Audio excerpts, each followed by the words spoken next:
En este tema vamos a especificar un poquito el área de los recursos humanos, pero desde el punto de vista de la aplicabilidad que es el departamento, ¿no? Un departamento que cualquier tipo de institución, entidad, empresa, industria, cuentan con un departamento de recursos humanos porque todos tienen en sus funciones el capital más importante que es el capital humano. Bien, comencemos un poquito explicando este tema. Sobre la oferta y demanda laboral. Es importante conocer, jóvenes, que en todo mercado laboral, no se olviden que el mercado laboral también tiene oferta y demanda, pero en este caso estamos hablando de oferta laboral y demanda laboral, que es una razón principal por el cual un departamento de recursos humanos se mueve, por el hecho de que se genera las cuestiones de oportunidades de trabajo a todas las personas que deseen adquirir uno de estos espacios, ¿no? ¿Qué dice acá? Cuando predomina la oferta laboral, las organizaciones se encuentran ante un recurso escaso y complejo, ya que dichas personas son insuficientes para llenar sus vacantes. Esto es cuando predomina la oferta. En cambio, cuando predomina la demanda, las organizaciones se encuentran ante un recurso abundante y las personas se disputan los empleos en el mercado. Ahora, en esta cuestión, jóvenes, ¿qué creen ustedes? ¿Cree que hay más oferta o más demanda laboral en Bolivia o en Santa Cruz? Licenciado, yo creo que hay más oferta. Más oferta. ¿Por qué? Explica a ver un poquito de qué trata la oferta laboral. Bueno, la oferta laboral, como dice el término,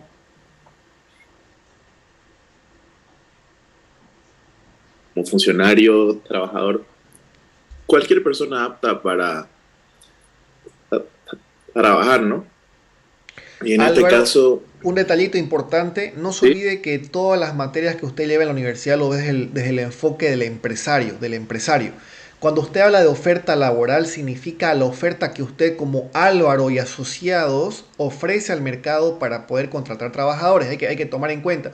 Usted me puede decir, profe, desde el punto de vista del empleado la oferta es distinta. Claro que sí. Pero en esta materia y en todas las materias que se llevan en la universidad siempre es bueno verlo desde el punto de vista del enfoque del empresario, de la parte empresarial. Por eso nuestra facultad se llama Ciencias Económicas y Empresariales. Álvaro, si usted fuera un empresario, la oferta laboral, ¿qué sería para usted? ¿Lo que está ofreciendo, los cargos que está ofreciendo al mercado o los postulantes que quieren acceder a ese cargo?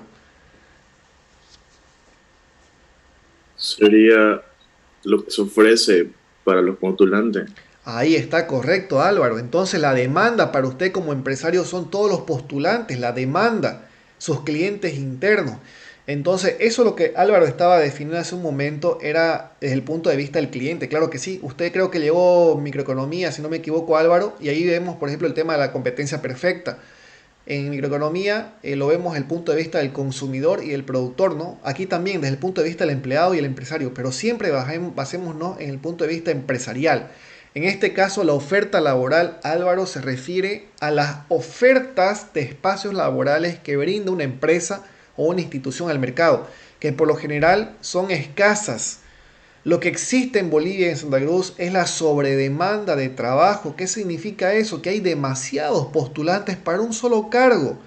Y eso hace que el postulante se pueda capacitar, mejorar sus conocimientos y genere mayor competitividad de acuerdo a sus competidores, que son sus colegas que están también buscando trabajo. Entonces, es importante conocer este punto de vista.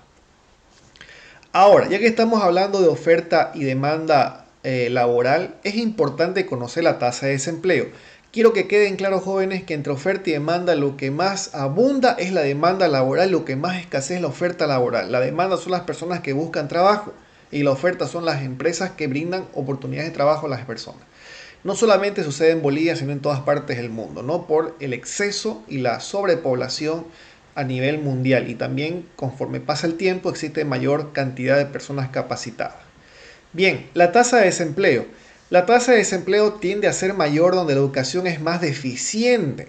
Sin duda alguna, la educación y el conocimiento mejora la capacidad de encontrar trabajo. Esa es una frase muy conocida, que la educación permite al ser humano poder desarrollarse y poder conseguir los objetivos laborales que está deseando. Ahora, para conocer la tasa de desempleo es importante aplicar la siguiente formulita que dice acá.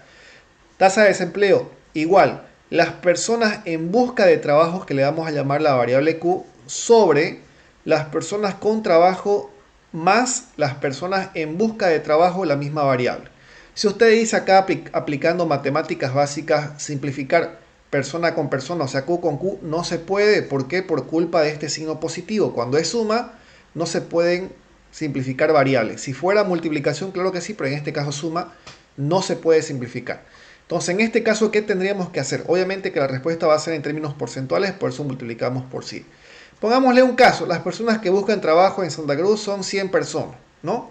Las personas que tienen trabajo actualmente son 35 y le tenemos que sumar también las personas que buscan trabajo. Entonces la relación que se tiene, 100 sobre 35 más 100%, sale una tasa de desempleo del 74%. Esta tasa de desempleo hace la relación de las personas con trabajo versus la duplicidad de las personas que buscan trabajo. Al realizar la duplicidad tanto en numerador como en denominador, genera la abundante importancia que existe al definir esta tasa, que hace que se defina la tasa de desempleo. Por lo general, jóvenes, en los países en vías de desarrollo o subdesarrollados como Bolivia, las tasas de desempleo son mayores, porque existe mayor cantidad de personas que buscan trabajo. Perfil del empleado. Ya que estamos hablando un poquito de la tasa de desempleo, ¿cómo podemos minimizar esto desde el punto de vista de los recursos humanos? Se tiene que trabajar mucho en el perfil del empleado y también en el perfil del empleo. Cuidado eso, ¿no? El empleado, la persona, y el empleo, el cargo. En este caso veamos el perfil del empleo. El mercado laboral se está desplazando con mucha rapidez del sector industrial hacia una economía de servicios. La industria ofrece menos empleo aunque éstas produzcan cada vez más. Esto se debe a la modernización, la tecnología y el mejoramiento del proceso en el aumento de la productividad de las personas. Uno de los culpables de que se contrate menos obra laboral en las industrias es la automatización de los procesos. No se olviden, jóvenes, que existen muy pocas empresas a nivel mundial que están produciendo todavía con mano de obra calificada. Porque la mayoría, pongámonos en el tema de la industria, de la comercialización y producción de movilidades, de automóviles. Si no me equivoco, son pocas las marcas que todavía adquieren mano de obra de capital humano en sus procesos. Les pongo un ejemplo, en la línea o la marca Rolls-Royce.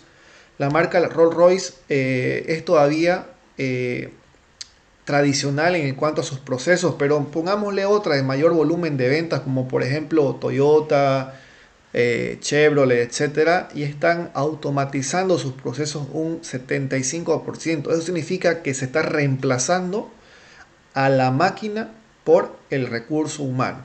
Pero esto tampoco no es tan grave como parece. No se olviden que las máquinas tienen que ser manejadas por personas, por capital humano. Entonces, ahí está otro tipo de nicho o segmento que se puede aperturar. Pero en este caso, y en todos los casos, exige la calificación mucho más eficiente y más alta de cuestiones de conocimiento del trabajador. Conociendo un poquito el tema del perfil del empleo, tomando en cuenta que se está automatizando varios procesos, pero eso interfiere en que las personas tienen que mejorar sus condiciones de conocimiento y aptitudes y cuestiones también de aplicabilidad de su área práctica, de lo que ha aprendido en su rubro. Es importante conocer hacia qué rumbo se direcciona el mercado de los recursos humanos. En este caso, el mercado de recursos humanos se refiere al contingente de personas dispuestas a trabajar o que están trabajando, no al grupo de personas que están dispuestas a trabajar o que están trabajando, pero requieren buscar otro empleo. Las características de un mercado de recursos humanos influyen mucho en las prácticas de una organización que componen el mercado laboral. Jóvenes, les voy a decir la realidad más que todo en Bolivia, en Santa Cruz. No solamente las personas que están buscando trabajo, no solamente compiten con las personas que no tienen trabajo, sino también están compitiendo con las personas que ya tienen trabajo y quieren mejorar su trabajo. Y ahí es un poquito complicado para una persona que, por ejemplo, ha salido recién de la universidad y no tiene experiencia, va a tener que competir con personas que ya están trabajando y que tienen trabajo, pero que están buscando mejores oportunidades. Entonces, por eso es un poquito complicado el tema del mercado de los recursos humanos por el tema de que la competencia está tomando en cuenta a muchos tipos de postulantes, sin trabajo, con trabajo, que buscan mejor trabajo, etcétera. Entonces es importante conocer para saber qué estrategias podemos aplicar que nos permita encontrar el trabajo que estamos buscando. Existen también lo que son las técnicas de reclutamiento. Al tener competencias por todos lados con las personas que buscan trabajo, que tienen trabajo, etcétera, lo que tiene que aplicar el Departamento de Recursos Humanos son las técnicas de reclutamiento externo para conocer e identificar bien cuáles son los segmentos de postulantes que estamos buscando. Leamos. La técnica de reclutamiento externo está dirigida a todos los candidatos que se encuentran en el mercado de recursos humanos para someterlos a un proceso de selección de personal. La solicitud de empleo es un formulario que el candidato llena anotando los datos personales, formación académica, experiencia profesional, experiencia laboral, conocimiento, actitudes, aptitudes y referencias personales. Bueno, sabiendo el proceso que va a tomar en cuenta el Departamento de Recursos Humanos, nosotros como postulantes es importante conocerlo para saber a lo que nos estamos enfrentando. Aquí, por ejemplo, la solicitud de empleo, por lo general, los datos personales, que es lo primero que se coloca en el currículum vitae. Un poquito vamos a hablar del formato para que tenga también éxito al momento de presentarlo. Siempre va adelante o arriba, si quieren, los datos personales. ¿Qué significa eso? Dirección, nombre completo, email, teléfono. Por si acaso, jóvenes, no es obligatorio colocar el año de nacimiento o la edad o el estado civil del postulante. Eso está protegido por la Constitución Política del Estado y lo ven muchos puntos de vista como algo discriminatorio colocar la edad o el estado civil, que creen que existen empresas que por esos detalles no logran contratar a una persona, entonces no están obligados, según la Constitución Política del Estado y todas las normas que hablan sobre la discriminación. Después de colocar los datos personales, un detalle importante, tampoco es obligatorio colocar la foto. La foto no es obligatorio colocar, eso es a voluntad y a elección propia del postulante. Después de colocar los datos personales se coloca la formación académica. ¿Qué es la formación académica? Todos los conocimientos que ha adquirido a lo largo de su formación académica. ¿Qué significa eso? Títulos de técnico medio, técnico superior, título profesional, algún secretario ejecutivo, obtención de título de inglés o de idioma originario, etcétera. Todo lo que ha obtenido en el periodo de la formación académica. Después de colocar toda la formación académica en el currículum vitae, lo que se debe colocar es la experiencia profesional. Ahí sí aplica, por ejemplo, para las personas que tienen experiencia. Por ejemplo, trabajó en la empresa X de tal año a tal año. Después se fue a la empresa Y de tal año a tal año. Se coloca todo lo que es la carrera profesional o la experiencia profesional postulante. Después está la experiencia laboral. La experiencia laboral significa más que todo a los elementos que ese trabajador ha visto en su cargo, que ha desempeñado. Por ejemplo, un técnico de aduanas, ¿no? Trabajó como técnico de aduanas en la empresa X del 2020 a 2023, colocando como experiencia laboral que puede colocar especialista en los Incoterms, especialista en cuantificación de productos, especialista en los métodos de contabilización de productos que ingresan al país, etcétera, etcétera. Le coloca todos los detallitos de la experiencia laboral. De ahí se colocan los conocimientos. Si por ejemplo usted tiene conocimientos usando la plataforma CIAT para elaborar facturas, sabe llenar formularios de AFP, de planilla de sueldos, etcétera. Cualquier tipo de conocimiento exento a lo que se nombró anteriormente. De ahí vienen las actitudes. No se olviden, jóvenes, que las actitudes vienen de actos. ¿Cuáles son o cuál es el talento que tiene el trabajador o el postulante para aportar a la empresa en cuanto a actitud? Una actitud positiva, una actitud reactiva, proactiva, una actitud colaborativa, etcétera. Cualquier elemento que genere valor a las acciones que tiene el postulante. De ahí vienen las aptitudes con P. Las aptitudes vienen a ser algo que denota el postulante y que está apto para realizarlo. ¿Qué significa apto? Que por ejemplo me van a contratar para elaboración de planillas de sueldos y salarios. ¿Será que soy apto?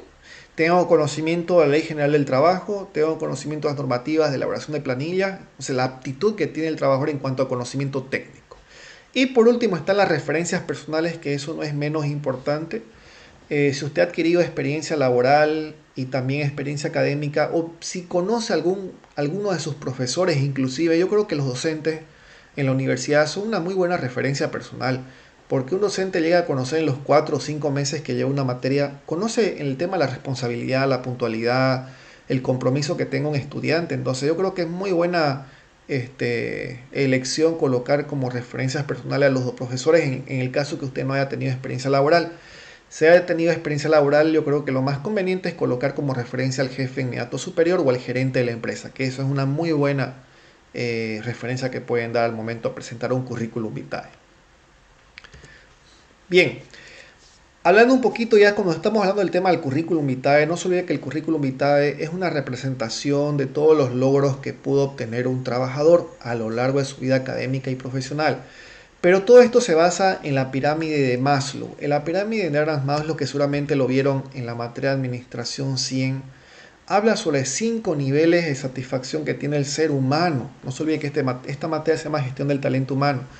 Comenzamos el primer nivel, que las personas lo que buscan es las necesidades básicas como alimentación, relacionamiento, comer sano, el tema del descanso, el tema de consumir agua, es las necesidades básicas que tiene el ser humano. De ahí pasa un nivel 2 que es la seguridad y protección. Por lo general busca generar un capital, un ahorro, busca tener una casa, busca tener seguridad en sus cuentas que maneja, una protección de salud también, una protección en cuanto a preservar su estado saludable o su vida inclusive, ¿no? De ahí pasamos al nivel 3, las necesidades sociales, quizás encontrar pareja, encontrar amigos, tener familia, tener mascotas. Son las necesidades sociales que hablan Maslow en esta pirámide. Después se encuentra el nivel 4, necesidades de estima, que se busca sobresalir en algo, ganar algún tipo de objetivo, tener las mejores calificaciones, etc. Son las necesidades de estima que hace que la persona sea representada a nivel social. Y por último, el último nivel que dice Maslow, que está el nivel 5, el nivel de la autorrealización, en la cual la persona siempre va a buscar el tema de la formación continua, lograr tener un título, una maestría, un doctorado, ser el mejor en algo, tener un reconocimiento de algo. Entonces son elementos que Maslow toma en cuenta en las cuestiones del ser humano. Pero esto proyectado a los recursos humanos se ve la siguiente materia. Entonces, tomamos en cuenta en este caso el tema de la selección de un trabajador desde el punto de vista de recursos humanos. No nos olvidemos que estamos hablando en este tema 3, el tema de los recursos humanos en cuanto al punto de vista del departamento. Tomando en cuenta las técnicas de reclutamiento, que es lo último que hemos visto acá hablando de la anterior lámina, proyectando o sincronizando con la pirámide de Maslow, hablamos de la siguiente etapa. Nivel 1. Lo que busca el Departamento de Recursos Humanos es conocer cuáles fueron los candidatos influenciados con la publicación. Puede publicar en el periódico, puede publicar en las redes sociales, pero lo que busca el Departamento de Recursos Humanos son los candidatos influenciados. ¿Cuál es el costo? ¿Publicar en el periódico o pagar una publicidad en Facebook, ¿no? De ahí vamos al nivel 2. ¿Cuáles son los candidatos que se presentaron? Una vez hayan influenciado candidatos, quiero conocer cuáles son los candidatos que se lograron presentar. Por lo general, en la actualidad se aplican lo que son los formularios digitales, pero algunas empresas también siguen siendo tradicionales y les hacen llenar formularios físicos. Los citan al lugar y en secretaría o en una sala de reuniones le hacen llenar un formulario. ¿Cuál es el costo? El tiempo, el café, también pagar la plataforma virtual si lo va a hacer virtual. Son costos mínimos, pero tenemos que tomarlo en cuenta al momento de cuantificar la parte contable en la empresa. Vámonos al nivel 3, los candidatos seleccionados. Una vez hayamos conocido a los influenciados, a los que se presentaron, lo que toca aquí es ya seleccionar cuáles son los empleados que son más aptos para el cargo que se está buscando. Aquí, ¿cuál vendría a ser el costo? La parte técnica. En la parte técnica, por ejemplo, se tiene que contratar, muchas empresas terciarizan sus contrataciones contratando consultoras o psicólogos que entrevisten a los candidatos que sean la mejor decisión para la empresa, para seleccionarlos, o si no, para que puedan segmentarlos para el posterior hacerles una entrevista, ¿no? Y eso es lo que continúa. En el nivel 4 está de los candidatos que están entrevistando. Aquí, de los candidatos seleccionados, los entrevistados, tiene mucho que ver el tema del currículum vitae. Muchas personas creen de que no le están llamando. ¿Por qué? Porque están eligiendo otro tipo de perfiles. Y no siempre es así. A veces no los llaman porque sus currículum vitae no están correctamente elaborados. Entonces, los candidatos seleccionados mandan o dejan su currículum vitae, y de esos currículum vitae la empresa se toma el derecho para poder entrevistar a los que vea conveniente. Tengo un videito aquí en la plataforma de YouTube para que puedan ver sobre cuál es la diferencia entre un currículum vitae y una hoja de vida. También lo tengo en el TikTok para que puedan ver una parcelita de ese video, jóvenes, y vean la diferencia. Hay que tener mucho cuidado, que no es lo mismo. Pareciera lo mismo, pero no es lo mismo. Y también hablo un poquito cuáles son los tips que se tienen que colocar para que tenga la mayor probabilidad de éxito el currículum y llame la atención a la empresa. Bueno, están los candidatos entrevistados. ¿Cuál es el costo que genera para la empresa? El factor tiempo y el material. Por lo general, en la entrevista lo que les hacen llenar es un test psicotécnico, un test psicológico que permita conocer el grado de conocimiento o destreza mental que tenga el postulante. Una vez ya se ha entrevistado a los trabajadores, ya se va al último nivel, que son los candidatos enviados al proceso selectivo. ¿Qué significa eso? Son los postulantes que ya están tomados en cuenta para la contratación en la empresa. Podemos, de los 10 postulantes podemos elegir a 2, y de los 2 podemos hacer el periodo de prueba de 3 meses. No se olviden que los 3 meses de periodo de prueba son remunerados, pero no quiere decir que lo van a contratar. Pasados los 3 meses recién le dan su memorándum de ratificación al cargo. Ahí recién usted puede decir que está contratado. Pero por lo general, y algunas empresas lo hacen, es que contratan a 2, les pagan a los 2 los 3 meses para el periodo de prueba, y uno de los 2 se queda con el cargo que estaban pidiendo, ¿no? Entonces, de eso se trata un poquito el tema de la pirámide de Maslow aplicado a las técnicas de reclutamiento. Cualquier consulta o aporte, joven, está abierto el micrófono. Cuando deseen, ustedes pueden cortarme. Bien. Ahora, ya que estamos hablando un poquito sobre cuáles son los elementos que se tienen que tomar en cuenta para poder contratar a un empleado, es importante conocer que por lo general el CEO o el director ejecutivo o director general es el que da la última palabra para un proceso de contratación de un postulante. Es importante conocerlo. ¿Por qué? Porque queremos saber cuáles son los elementos que él toma en cuenta para elegir a alguien. Veamos lo que dice acá. Todos estos niveles que anteriormente descritos generan costo a la empresa, por lo tanto se debe ser racional y eficiente en los criterios que se usan en la pirámide anteriormente detallada. ¿Qué es un CEO? Es un director ejecutivo o director general, que es una sigla denominada en inglés. Entonces, para poder diferenciar las responsabilidades que se puede tener en un CEO de acuerdo a la línea o el staff, es importante conocer estos 5 puntos de vista, relacionando cada uno de ellos. Por ejemplo, el primero, decidir al respecto al cargo vacante mediante la emisión de un formulario. Eso lo hace un responsable de línea. ¿Qué hace la función de staff? Verificar el archivo de los candidatos y hacer seguimiento al proceso. O sea, la persona que le está apoyando al responsable de línea. Segundo punto, decidir respecto a las características básicas de los candidatos. ¿Qué hace la persona de apoyo? Realiza entrevistas para conocer mejor a los candidatos. Entonces ahí tenemos la relación del punto 2. Punto 3, evaluar y comparar a los candidatos mediante los resultados de las entrevistas. ¿Qué hace la persona de apoyo? Prepara y entrena a las personas que van a evaluar y comparan a los candidatos. Punto número 4, decidir respecto a la aprobación y rechazo de los candidatos. ¿Qué hace la persona de apoyo? Aplica pruebas psicométricas y psicológicas para poder rechazar o aprobar a los candidatos. Y último punto, la responsabilidad de línea, que puede ser un CEO, escoge al candidato final al cargo, y lo que hace la función de staff es asesorar al CEO o al gerente para escoger al candidato final del cargo. O sea, le da una sugerencia. De todas formas, como les había dicho, jóvenes, la última palabra lo tiene el CEO porque es la máxima representación gerencial de una empresa. En esta ocasión vamos a ver lo que son los modelos de decisiones administrativas en recursos humanos. De acuerdo a la situación administrativa, pueden distinguirse en tres tipos de modelos. No nos olvidemos que el modelo es una mezcla entre la visión, la política y la normativa que puede adaptarse a una forma de trabajo dentro del Departamento de Recursos Humanos.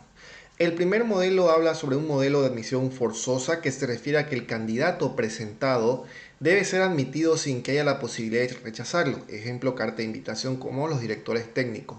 La admisión forzosa no es algo que comúnmente se ve dentro de los recursos humanos, pero existe, ¿no? La mayoría de los casos, más que todo una selección, una calificación, como los dos modelos siguientes que vamos a ver, pero en el caso que, por ejemplo, el tema de los equipos de fútbol y quizás algunas instituciones académicas como las universidades o los colegios puedan admitir personal por cartas de invitación. Se llama admisión forzosa, en la cual no hay posibilidad de rechazo, ¿no? Puede ser por varios factores, por el tema del perfil, el tema del conocimiento o experiencia que está requiriendo la empresa adoptar. El segundo modelo habla sobre el modelo de selección referido a cuando existen varios candidatos y una sola vacante que debe cubrirse. Este modelo de selección es el más común a nivel mundial y más que todo en Bolivia, donde existe demasiada demasiada demanda laboral, existe mucha mano de obra, mucho personal calificado y solamente unos cuantos espacios vacantes para que puedan cubrirse. Entonces lo que tiene que hacer la empresa es seguir un proceso de selección para poder adquirir el mejor talento para la empresa. Y el último modelo es el modelo de calificación, que se refiere a cuando existen varios candidatos para cada vacante y varias vacantes para cada candidato. Esta es una situación perfecta donde, por ejemplo, se da más que todo en las empresas que son creadas desde cero. Un ejemplo puede ser una clínica, una empresa comercial, etcétera, que recientemente fue construido y abierto al mercado laboral. Entonces, en este espacio va a haber muchas vacantes y también va a haber muchos candidatos. En esta ocasión, lo más importante es tomar en cuenta que para cada área se tiene que ajustar a los talentos exigidos de cada persona buscada, ¿no? De acuerdo a su perfil de su currículum vitae. Para conocer este tipo de elementos en base al talento de una persona se puede aplicar un test de profesiograma, ¿no? Que esta es una herramienta básica de los recursos humanos que hace que se conozca de manera más profunda el perfil o la forma de autodefinirse de un trabajador, ¿no? Aquí vamos a ver qué dice un poquito.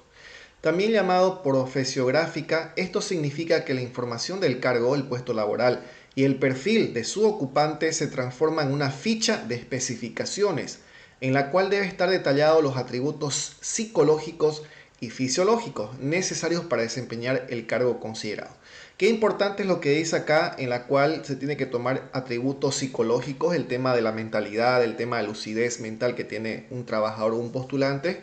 El tema también fisiológico, no es ser discriminatorio en este aspecto. Quizás podemos contratar a una persona que se va a encargar de los almacenes o el transporte de mercadería pesada, entonces es importante conocer la situación física de ese trabajador. Por eso existe el profesiograma y es esta planillita que les muestro en pantalla, que es un modelo. Existen varios modelos, depende del perfil y el rubro que tenga la empresa, pero aquí está uno que más o menos habla sobre aspectos básicos, ¿no? Factores del profesiograma, por ejemplo, hay datos objetivos, rasgos profesionales, psicológicos de personalidad, donde se detalla la edad, el nivel cultural, estudios realizados, la capacidad negociadora, el empuje, la iniciativa, la flexibilidad, responsabilidad, inteligencia en el comportamiento, la sociabilidad, la ambición, la lealtad, etc. Varios factores que se pueden denotar por una escala de Likert del 1 al 4, donde el que está calificando habla del 1 que es poca dotación y el 4 que es muy buena. Esta es una escala de Likert de acuerdo a la calificación cualitativa que se puede designar a un trabajador. Esto es parte del proceso de la entrevista y esto quiere decir que una entrevista puede estructurarse o también puede quedar a libre voluntad del entrevistador de acuerdo con las circunstancias. Un entrevistador de parte del Departamento de Recursos Humanos puede improvisar el tema de las entrevistas laborales o puede planificarlas. No puede decir, bueno, estoy buscando una vacante para técnico de aduana y vamos a aplicar el profesorama a los primeros 5 y a los últimos 5 no. Entonces ya está generando una planificación de acuerdo a las entrevistas, pero también puede ser espontáneo, ¿no? Que al momento de hacer la entrevista a un trabajador nazca la iniciativa de recursos humanos que quieran aplicarle un profesorama, quizás por algún elemento psicológico o fisiológico que están todavía en duda para poder definir si es contratado o no. Entonces es importante conocer eso. ¿Cuáles son las preguntas más comunes y no comunes en una entrevista laboral? Cuando se aplican las entrevistas laborales previo o post a un profesorama, lo normal que se puede preguntar a un postulante es su estado civil, si tiene hijos, cuál es su proyección de vida que tiene a futuro, si tiene planificado tener familia, a qué se dedican los padres, si los padres tienen algún vicio, si el postulante tiene algún tipo de vicio también, sea sano o sea deportivo. Entonces es importante conocer todos estos aspectos en las entrevistas laborales. Y una pregunta también común que se puede generar en la entrevista es cuánto es la pretensión salarial. En este caso, yo sugiero que cuando se pregunte este tipo de oportunidades, o sea, este tipo de oportunidades, la mejor respuesta es no brindar ningún tipo de monto económico específico o cuantitativo, o sea, no le responda a 3.000 bolivianos ni 4.000.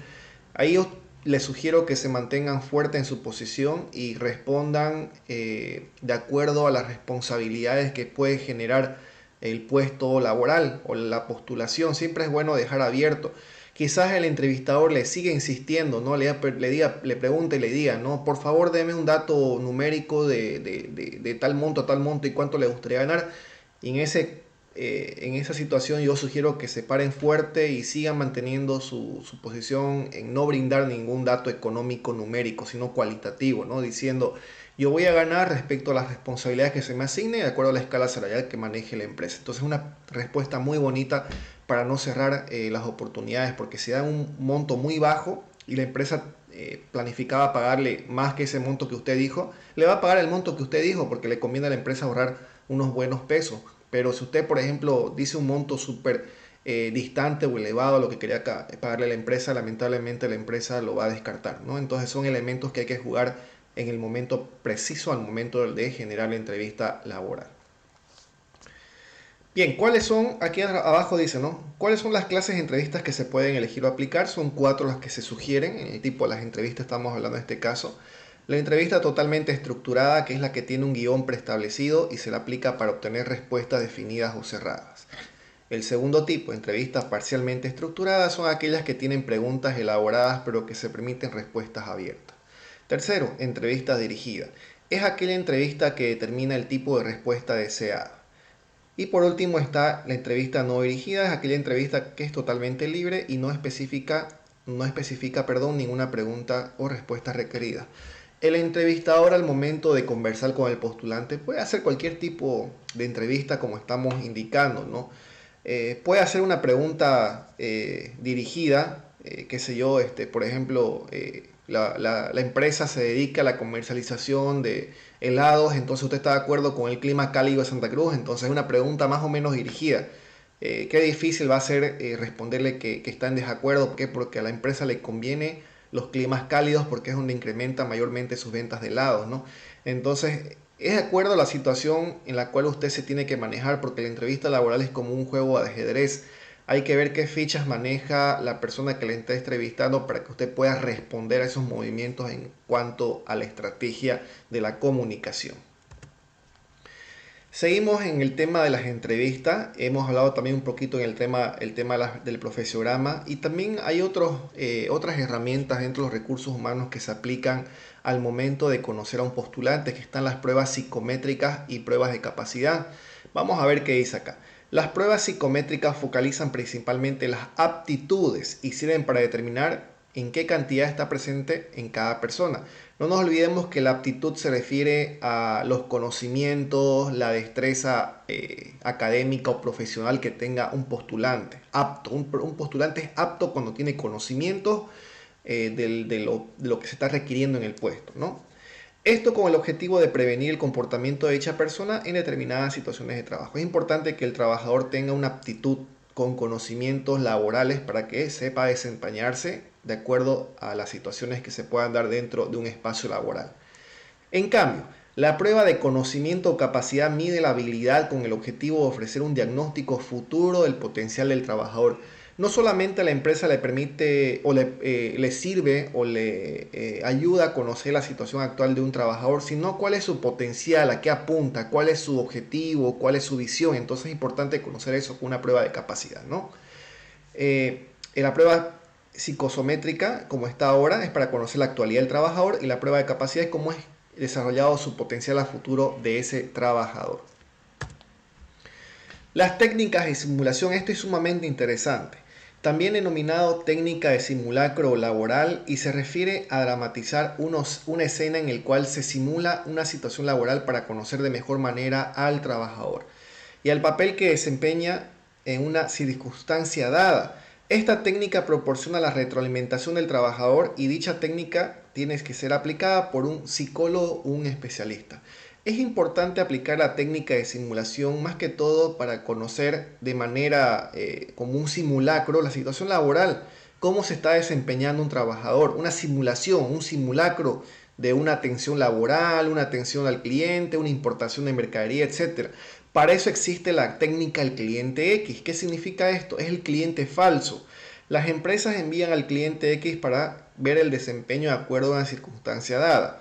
Es una retroalimentación que permite ver el desempeño laboral. Es importante que el cliente X sea una persona de mucha confianza de recursos humanos o de la alta gerencia para que le brinde la información real de un trabajador en su campo laboral, o sea, para que le diga exactamente cómo lo atendió, cómo fue su trato, cómo fue la solución al problema que le brindó el cliente, etc. Entonces, es una técnica de simulación muy aplicada a nivel Bolivia y a nivel también mundial. Están también los headhunters, o sea, los cazadores de talentos. Existen muchas personas así como el campo futbolístico, donde van a ver los partidos de fútbol y van a cazar los mejores talentos, los jugadores que sobresalen.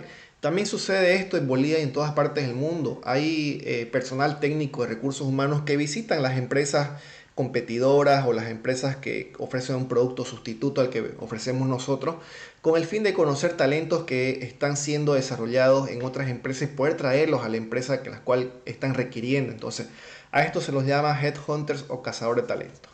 Aquí dice: la función principal del cazador de talentos es someter a varias fases o etapas a los postulantes respecto a un puesto laboral. Esto permitirá ahorrar tiempo y dinero con el objetivo de realizar una contratación exitosa. Aparte de identificar a la persona o al trabajador que queremos traer a la empresa, los van a someter a varias fases o etapas al postulante, porque es un postulante que ya tiene experiencia laboral y queremos ver si este postulante, con su experiencia laboral que va a traer de su anterior trabajo o su trabajo actual, va a ser de manera exitosa para la empresa que requiere contratar su servicio. Esto dependerá en gran medida de la habilidad creativa que tenga cada empresa para poder aplicar y conocer el talento del postulante. Todo esto existe bajo un proceso de provisión, que se refiere a proporcionar personal o proporcionar personal a una empresa privada o institución pública, la cual debe ser adaptable, ágil y flexible, con el objetivo de encontrar la reactividad y proactividad de un trabajador en algún tipo de organización. Este proceso de provisión es llevado a cabo por empresas especialistas en tercerización del talento humano. Es importante conocer que existen muchas empresas que se dedican a la consultoría de recursos humanos, y esa es una forma de provisionar el talento que está requiriendo una empresa. Esto tiene que ser aplicado a cualquier tipo de institución pública o empresa privada, como dice acá, con el objetivo de encontrar la reactividad y proactividad de un trabajador. No nos olvidemos que la reactividad de un trabajador se refiere más que todo a la reacción que tiene para solucionar los problemas de manera espontánea o planificada.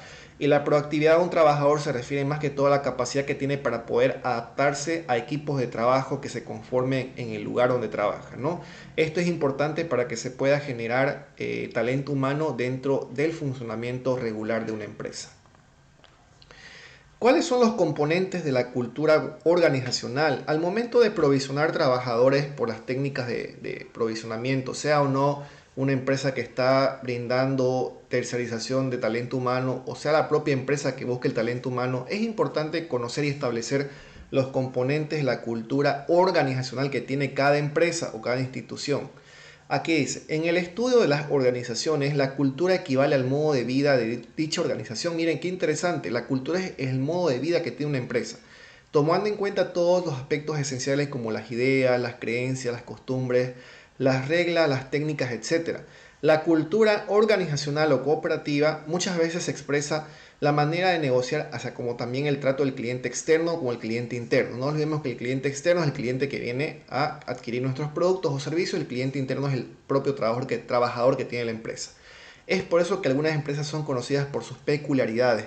En Santa Cruz tenemos culturas distintas a las que conocemos comúnmente. Por ejemplo, hay universidades privadas que tienen feriados Bahá'í, que son feriados más que todo, si no me equivoco, la parte hebrea, la parte de Medio Oriente, en las cuales adoptan tanto su personal interno como también sus clientes para adaptarse a aquellos feriados comúnmente que en Bolivia no conocemos, ¿no? Feriados que tienen sus feriados Bahá'í, que son fechas que no conocemos nosotros como Bolivia, como cultura boliviana. Entonces, pero para ellos sí hay que también tener una cierta tolerancia a este tipo de costumbres y más que todo aceptarlos, ¿no? Entonces es importante conocer la cultura que genera una empresa y el postulante tiene que adaptarse a esa cultura que está implementando la empresa.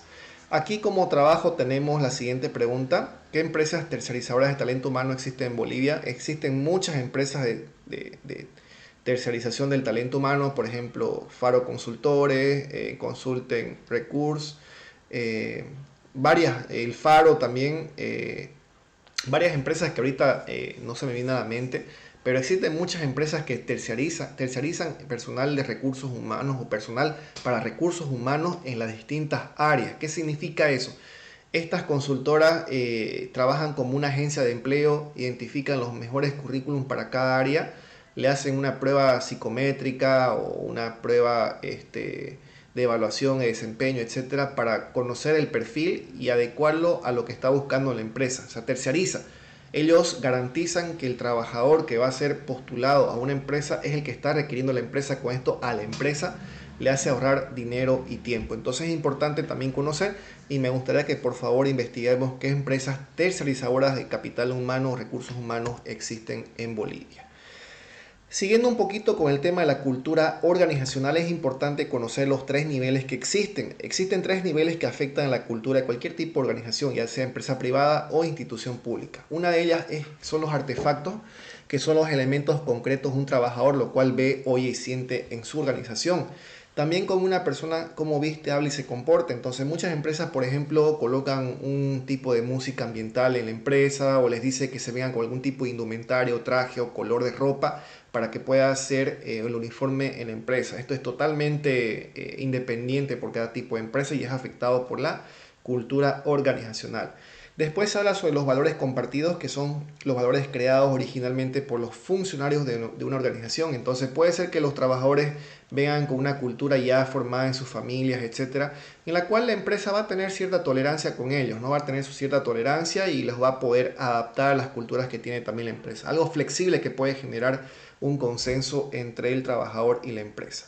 El siguiente está el presupuesto, la parte económica. Constituye el nivel más íntimo, profundo y oculto de una cultura organizacional. Ejemplo, podemos colocarlo como ejemplo a Marcelo Claure, que es el boliviano, actualmente el boliviano más rico de Bolivia, nuestro país, en la cual compró un club e indirectamente generó trabajo. No nos olvidemos que el señor Marcelo Claure es un inversionista boliviano que más que todo su capital lo tiene invertido en equipos electrónicos, celulares, etcétera, pero él decidió comprar un equipo de fútbol, ¿no? Creo que, si no me equivoco, es el equipo de Bolívar, en la cual él ha generado, al realizar esta inversión, ha generado trabajo de manera indirecta y ha creado un tipo de cultura, porque él viene de tener una cultura americana, una cultura estadounidense, las cuales trató de fomentarlo e interiorizarlo el equipo de Bolívar, ¿no? Un equipo boliviano conocido a nivel inclusive de Sudamérica.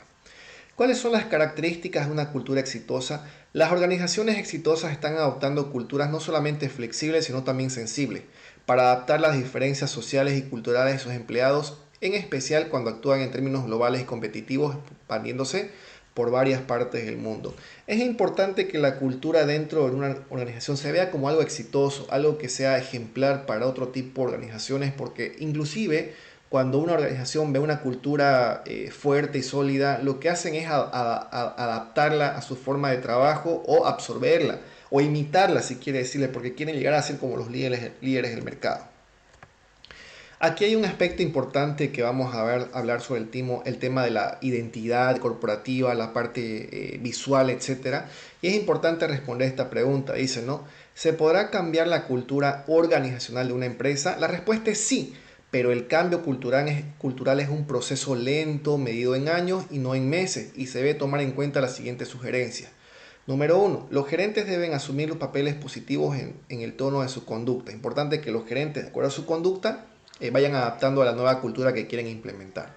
Dos, se debe crear nuevas historias y símbolos para sustituir a las actuales. Es importante que la cultura organizacional nueva que se quiere implementar en la empresa nazca desde la historia, desde los símbolos que quieren generar como algo, como identidad para los nuevos trabajadores o para los trabajadores que están trabajando, para que puedan identificarse con estos nuevos símbolos. Por ejemplo, aquí miren el cambio de la cultura visual de esta empresa Multicenter, que antes era con letras mayúsculas, un poquito más serio, más brusco, si quiere decir, a un logotipo más familiar, más amigable a la vista, etcétera, tomando en cuenta la forma visual de llegar a los clientes.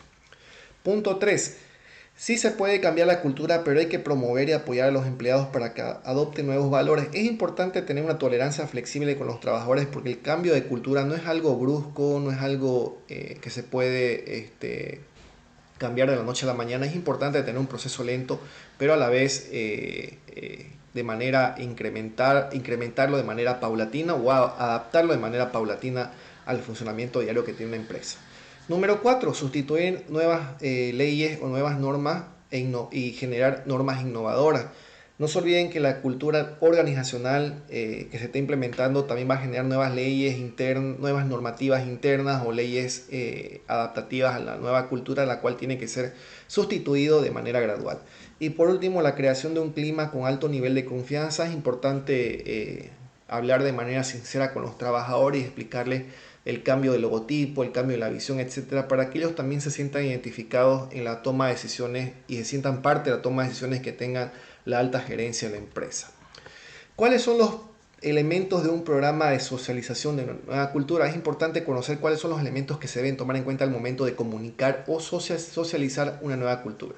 Está la misión y objetivos globales de la empresa, las políticas y directrices, los productos y servicios ofrecidos, que tengan en claro todos los trabajadores qué es lo que ofrece en cuanto a productos o servicios, las reglas y procedimientos. Es importante que todos los trabajadores conozcan cuáles son las reglas y los procedimientos internos, y también el procedimiento de seguridad laboral, que les permite al trabajador tener una seguridad más que todo y una tranquilidad de acuerdo a la estabilidad laboral que le está generando la empresa, no importando el cambio de la cultura que se está generando. Los pasos importantes al momento de contratar a un trabajador, tomando en cuenta la nueva cultura organizacional, es el mensaje de bienvenida. Seguramente el mensaje de bienvenida va a cambiar y es momento de adaptarlo a los nuevos contratos que se generen en la empresa. La historia de la organización seguramente va a adaptarse o va a mejorarse. También es importante hacerle conocer a un nuevo postulante. La razón de ser un negocio de la organización, cuál es la misión que tiene, el sueldo del trabajador que está en el contrato de trabajo, el horario de descanso, las ausencias laborales, el derecho a vacación, el derecho a bajas médicas, la utilización de medios electrónicos permitidos, si pueden usar el celular o no dentro de las instalaciones de la empresa, cuáles son los días festivos de acuerdo a la cultura organizacional que está desarrollando la empresa y cuáles son los seguros de salud o seguro de vida que se le puede ofrecer al trabajador. Es importante al momento de contratar que todos estos elementos sean considerados y comunicados tanto de manera verbal como de manera escrita al nuevo postulante con la nueva cultura organizacional que se está desarrollando en la empresa.